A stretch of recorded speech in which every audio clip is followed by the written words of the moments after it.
How's it going, everyone? Hope y'all are having a good weekend. So I just wanted to take a few moments to do a quick box reveal. Something I had ordered a little ways back and hadn't had a chance to open yet, but I think it'll be kind of fun. So without further ado, we'll get into this bad boy. I did cover up the tracking number, address, and all that just for both my security as well as the security of the person that shipped it to me.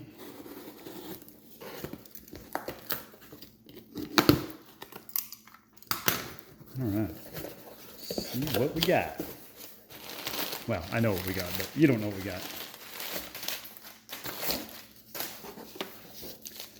All right, so in 1992, Impel released the Marvel Universe Series 3 Marvel set. It was a 200 card set and a 5-card hologram chase. The holograms were approximately 1 in 12 packs.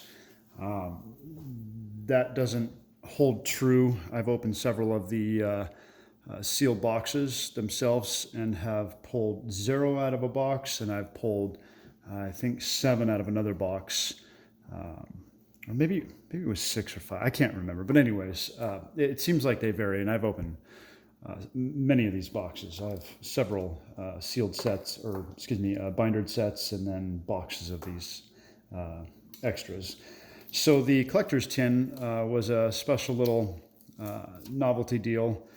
Looks like there was 10,000 units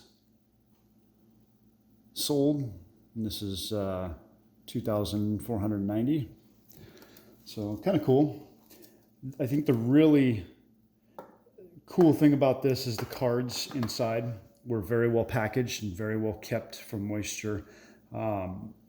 They're also, the holograms in them, from what I've seen, come in a heck of a lot better condition than they would out of a pack. Out of the sealed boxes, I've pulled holograms that were worthy of grading, and then ones that weren't. And so I'll show you guys those in a little bit. But I plan to open this, just not yet. I got it for a very, very cheap price at the time, and I just kind of thought, maybe I want to get 2 of these, keep one sealed for my my glass cases for display, and then open one for nostalgia's sake. So anyways, I got that. I do have, I think, 2 sealed boxes left of this set. And, these are a lot of fun. I love the cards. They're great. I also have a lot of the holograms, but out of one of the boxes that I pulled, I did pull, I want to say I pulled all 5 in one box. But I can't remember. I've opened several of these. But anyways, you got the Venom, which is my favorite, obviously. We have the Wolverine. Kind of hard to pick these up, guys. They tend to pick up light anywhere they can get them, these holograms.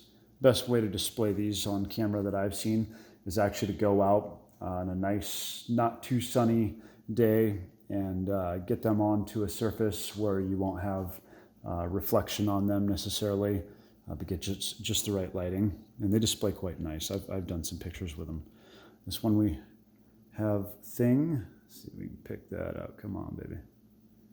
All right, we're kind of picking it up, but you get the drift. And we got Hulk.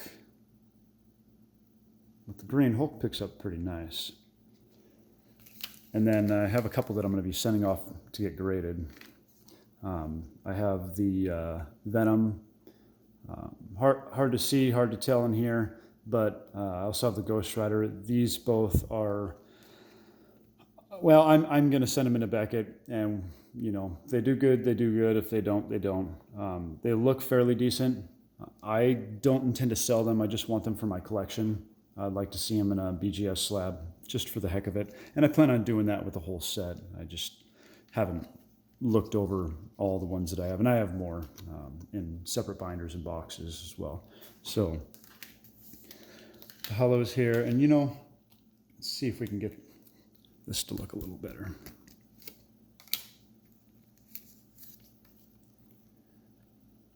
And these, the surface looks pretty great on them for the most part. I see something in the upper left there. And then, you know, the upper left corner, bottom left corner. So yeah, this one wouldn't do too well, but let's see if we can get this to focus. See if capture the picture better. Anyhow, so that's it.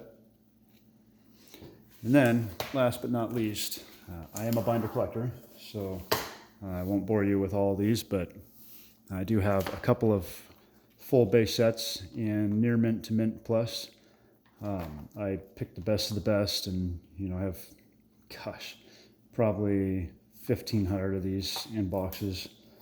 So I was able to go ahead and pick the best cards that I could. Not because I plan on grading them, but just simply because I love the cards, and typically when I make a binder set, I try to get, you know, perfect condition cards or close to. So I love that Psylocke. Let's see if we can get you down here. So like I said, these are beautiful cards. I love the design of them, real simple, vibrant colors. There's no number cards in these, obviously. You know, the Hollows was the only insert set, but they're a lot of fun. That Venom, I love it. And that Apocalypse. I remember as a kid trading at elementary school for some of these cards, and, you know, some of the bigger hitters, like at the time with, you know, the Marvel Universe or X-Men series on the, I believe it was Cartoon Network, if I'm not mistaken. That was hot, and, you know, that kind of drew some extra attention, some fire to some of these characters that maybe aren't so popular today. The Green Goblin, Carnage, Sabretooth, Mr. Sinister, also another hot one back in the 90s. Slapstick. You also had rookies in here, which would be like first appearance. And I'm not sure, I haven't done the research, these may or may not be from Comic Art. But these would have been, you know, your first time seeing this artwork, whether they've been reproduced on a new set, new cards. Since then, I have no idea. Probably doubtful, because I would say newer collectors aren't necessarily as interested in some of this old style comic-y artwork. They want the flashy, which I get. Then we got Origins, and then Teams, which is kind of cool. Then we had the different wars that happened throughout the comic series. I actually have some of these comic series, so it's kind of a cool thing for me. If that's a mark on the card or printing dot or what. I'll have to look at that later. And the infamous checklist. Gotta love it. The one thing I would love to have is I'd love to have that t-shirt and that binder. I think that would be just totally cool. I'd actually like to have two of the binders and swap one of my binder sets over to that binder, and then have one in its sealed nature, just, you know, for collectible, if that makes sense. So anyhow, also in my binders, I like to leave a page on the back and a page on the front, just for the extra layer of protection. And then I don't store these upright, and obviously not upside down. I store mine on their side, but perfectly level, as I do with all my binders. That way we don't end up with that infamous binder ring pinch on the cards, especially on the front 2-3 pages usually. So just a little side note.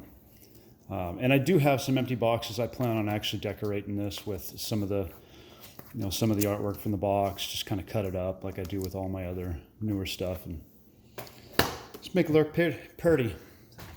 Anyhow, hope you all enjoyed that. Just a fun little looky-loo. Hope you all have a wonderful work week, and see ya.